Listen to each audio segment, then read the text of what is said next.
folks. I'm Thomas McClellan here from World Builder Studios, and I would like to tell you about a vacation I just been on recently.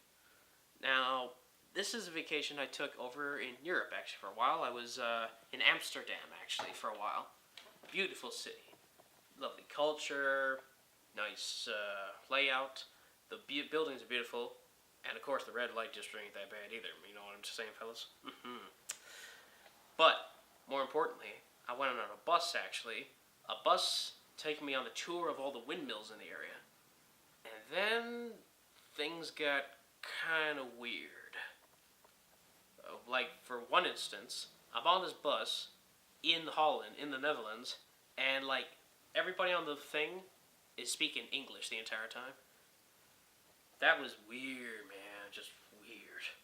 I mean, I wasn't expecting much, but I would have thought that at least some people would be speaking Dutch the entire time. In fact, I think the only people that were was this one lady, some fashion designer or something, and the bus driver himself, actually, I think. And then there was another dude, but he was speaking Japanese the whole time. Didn't understand much from him. But at least the people were nice, especially this Noah Taylor-looking guy right there.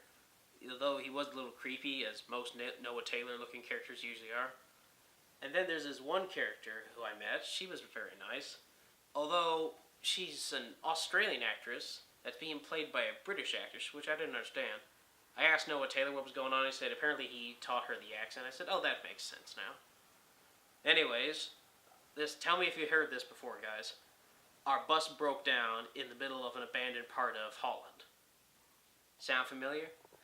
Just saying. It sounds kind of familiar to me. But, anywho, we're in this very abandoned part of the area, and there's only one windmill. And then I started to notice something strange. For instance, we found out that one of the people had these pills to sort of suppress psychotic episodes, as you were, or as I call it, Thursday. But that's enough about me, anyways. So, we're walking along, and I could have sworn I saw this really big, overcooked Fester Adams guy staring at us the entire time. I don't know what it was. It must have been the coat. And he has some really bad makeup. Like, I don't know if the makeup was okay, I guess, on the guy, but he really looked like he was an overcooked Steve Austin almost. Just a little bit. So we passed by that, and we passed by some really, really bad blood effects. Like, come on. Really? CGI blood? That's the best we could come up with? I mean, kudos to people having gory deaths in a film, but the effects just weren't up to scratch for me at all. It could have been worse, though, I'm pretty sure. So anyways, we're walking along. We get into this abandoned shack in the middle of nowhere. Where have I heard that before? I can't remember. Must have been that time I went with this Sam Raimi fellow on this cabin in the middle of the woods. But that's a story for another time. So we came to this abandoned shack, and surprisingly, a lot of candles in there. Like, a lot of candles. And then we get this story about how the windmill was fed with the blood and the bones of the innocent, and the blood and the bones, not of the innocent, of the condemned or something like that. Like it was a portal to hell. And then we get some really bad CGI smoke effects, and suddenly everybody's getting picked off by this big weird dude with a scythe and everything. I was thinking, oh no, it's Leslie Vernon on steroids. But that was just my opinion. So to cut it all short, everybody either gets horribly killed, maimed, or something to do with a sin they done in the past. Me, I was too busy reading the book. Lovely book, by the way. 150 Years of Broadway, I think it was called. Or something like that. And then eventually we set the thing on fire because, hey, why not? It seemed like a good idea at the time. We were in Holland, we were a little drunk, maybe a little stoned, that kind of thing. And then, out of nowhere, this Australian girl who saved us all, and in between her flashbacks to her drunken dad and all that, she saved us, me and this other little kid along, but then she gets hooked in the face and she gets taken by Sub-Zero or Scorpion, I think. I can't really tell. And then the kid just disappears, and I think that bus truck driver guy somehow survives, and he up to pick a new batch of victims or something.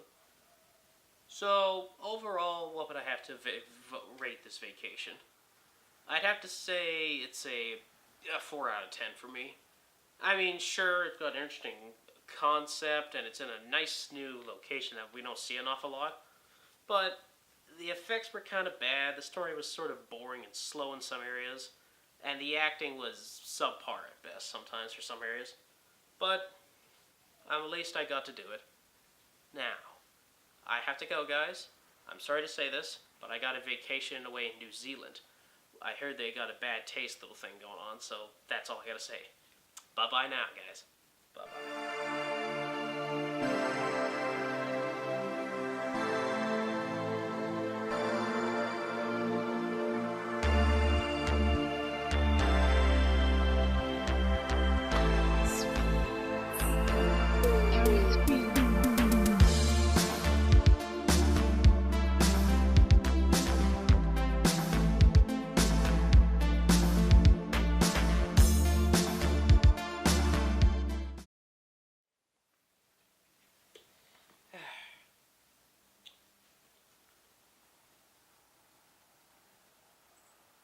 You're...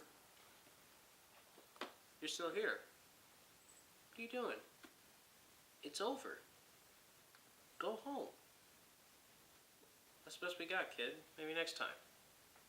Goodbye. Shoo. Adios.